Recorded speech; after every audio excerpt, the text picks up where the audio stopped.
दाम्पत्य प्रेम का संतति पर प्रभाव।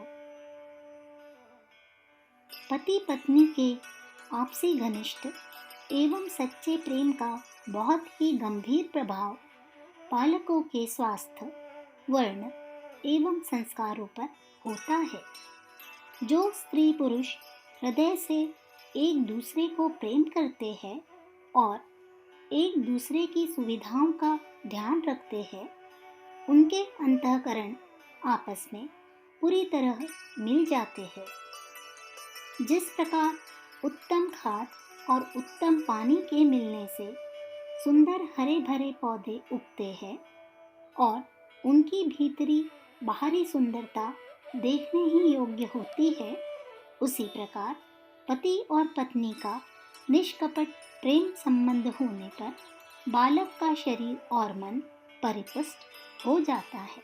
डॉक्टर जॉन कॉविन के अनुभव में एक ऐसा बालक आया जो बहुत छोटी उम्र का होने पर भी मशीनों के काम में बहुत जानकारी और दिलचस्पी रखता था।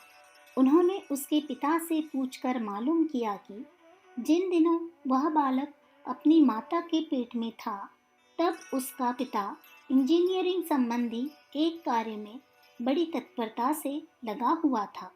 वह जब काम से लौट कर आता तो अपनी गर्भिणी स्त्री से उसी संबंध में वार्तालाप करता। तद अनुसार बालक की प्रवृत्ति उसी ओर झुकी हुई थी। डॉक्टर फाउलर के कुछ अनुभव बहुत महत्वपूर्ण हैं। वे अपनी पुस्तक में लिखते हैं, मैं एक दिन घूमने जा रहा था। रास्ते में दो बहुत ही तंदुरुस्त और सुंदर बालकों को देखा। मेरी इच्छा उनके संबंध में अधिक जानने की हुई। तलाश करते हुए उनके घर पहुंचा और उनके माता पिता से उत्तम संतान प्राप्त करने के संबंध में पूछताछ की। मालूम हुआ कि वे इस संबंध में किसी विशेष नियम का पालन नहीं करते, केवल उन दाम्पत्य में अत्यधिक प्रेम है।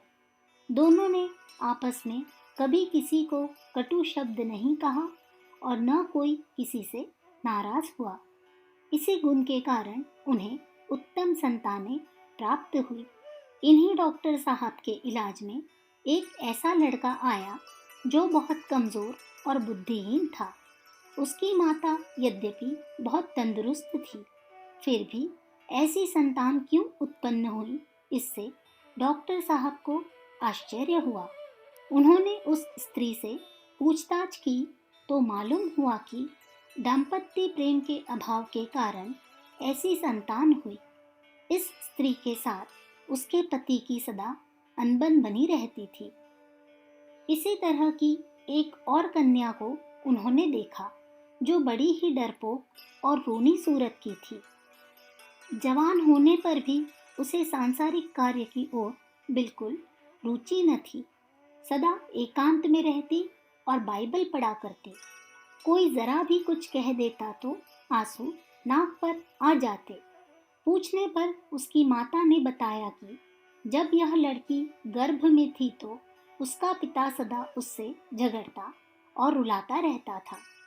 माता दुखी होकर एकांत में पड़ी रहती और अपने दुखी चित्त को धार्मिक गाथाएं पढ़कर शांत करती रहती थी। यही सब गुण उस कन्या में भी आ गए। डॉक्टर डे का यह मत है कि माता पिता के आपसी प्रेम में जितनी अधिक घनिष्ठता होगी, बालक उतना ही अधिक उत्साही, स्फूर्तिवान और तेजस्वी होगा। कारण यह है कि गर्भ पलता तो माता के पेट में है, परंतु उसका मूल बीज पिता के शरीर से आता है। इसलिए माता के द्वारा प्राप्त होने वाली वस्तुएं ही उसके लिए पर्याप्त नहीं है। मनुष्य स्थूल ही नहीं है। उसका जितना भाग स्थूल दिखाई पड़ता है, उसकी सूक्ष्मता उससे 1000 गुना अधिक है। मनुष्य को गुप्त शक्तियां सूक्ष्म लोक से प्राप्त होती है। चूंकि बालक माता के संबंध में होता है, इसलिए वह अपने योग्य सूक्ष्म तत्व उसी से प्राप्त कर सकता है, जिससे माता पिता की विद्युत शक्ति आकर्षण रखती है।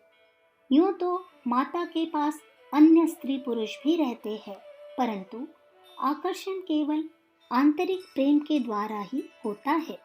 स्त्री का यदि अपने पति से पूर्ण प्रेम है तो अपनी आकर्षक शक्ति द्वारा पति के सूक्ष्म तत्वों को खींचकर उदरस्थ बालक को देती रहेगी। इसी प्रकार यदि पति का पत्नी से अधिक स्नेह है तो वह अपने तत्वों को उसकी ओर फेंकता रहेगा।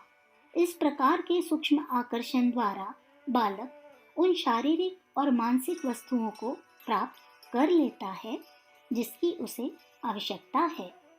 पिता द्वारा यह गुण इसीलिए आसानी से प्राप्त हो सकते हैं कि गर्भ अपने मूल स्थान की वस्तुओं का अभ्यासी होता है। शुभ कीट जो अब गर्भ का रूप धारण किए हुए है, अपने उद्गम स्थान को भूल नहीं गया है। जिस प्रकार बछड़ा अपनी माता का दूध आसानी से पी लेता है और माता उसके लिए अधिक दूध निकाल देती है, इसी प्रकार पिता के तत्वों से ही गर्भ का अधिक मात्रा में मानसिक पोषण होना संभव है। स्त्री पुरुष में प्रेम की घनिष्ठता होने पर ही यह सूक्ष्म वस्तुएं प्राप्त हो सकती है।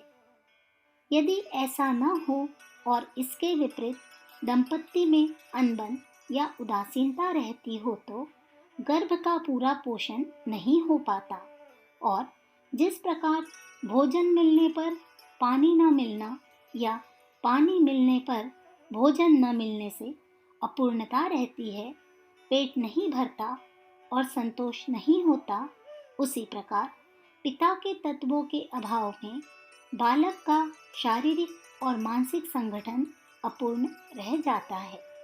चाहे उसके शारीरिक अंग देखने में पूरे भले ही प्रतीत होते हैं, परंतु वास्तव में उसके अंदर बहुत सी दुखदायी त्रुटियां रह जाती है जो कि बड़े होने पर प्रकट होती है। डॉक्टर बेवेर कहते हैं कि स्त्री पुरुष का उदासीन या उपेक्षा पूर्वक जीवन बिताना सब दृष्टिकोणों से हानिकारक है। उससे तो यह अच्छा है कि वे विवाह ही न करें। स्त्री पुरुष आपस में अधिकाधिक प्रेम बढ़ाकर केवल अपने शरीरों की उन्नति करते और जीवन को सुखमय ही नहीं बनाते हैं, वरन उत्तम संतान भी उत्पन्न करते हैं। मैंने 300 से अधिक परिवारों की गुप्त जांच की है और इस परिणाम पर पहुंचा हूँ कि प्रेमी दंपतियों ने ही उत्तम शरीर और बुद्धि वाली संतानें उत्पन्न की है। 40 परिवार मेरी जांच में ऐसे आए जिनमें स्त्री पुरुष में अनबन रहा करती थी। इनके 3/4 बच्चे बड़े बेढंगे, बेहुदे, अंग अंग दुर्बल और मूर्ख थे। जो बच्चे अच्छे थे वे भी प्रेमी दंपतियों की संतान की अपेक्षा कहीं नीचे दर्जे के थे। अखंड ज्योति, अप्रैल 1946, पृष्ठ संख्या 14-15।